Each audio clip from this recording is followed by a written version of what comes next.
I'm Heather Armstrong. And I'm Dustin Lukey. What will the city look like years from now? That's a question they're hoping you can help answer.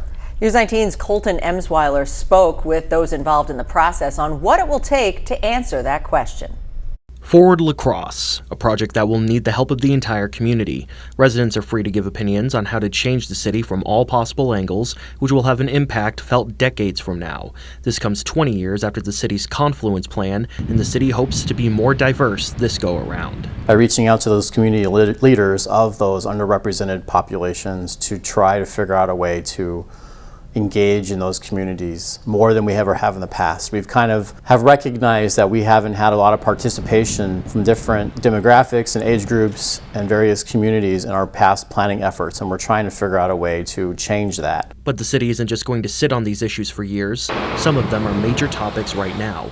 The consolidation of schools is something City Planning Commissioner Jacob Skiamas feels is an example of a way to bring the community together and plan for the future. You know, we have such an old plan in place right now, it's like we're rudderless. And if we want to sail with a big open sail, then we have to provide feedback for what we want the future to look like. You know, our schools consolidation, right now, why are we at a place where we're desperate to find a location for that? That should have been something described and discussed before we got to this moment. So do we want to deal with desperation, or do we want to deal with good projected planning? And I hope people choose the latter. Providing feedback from the city's past in order to spring La Crosse forward.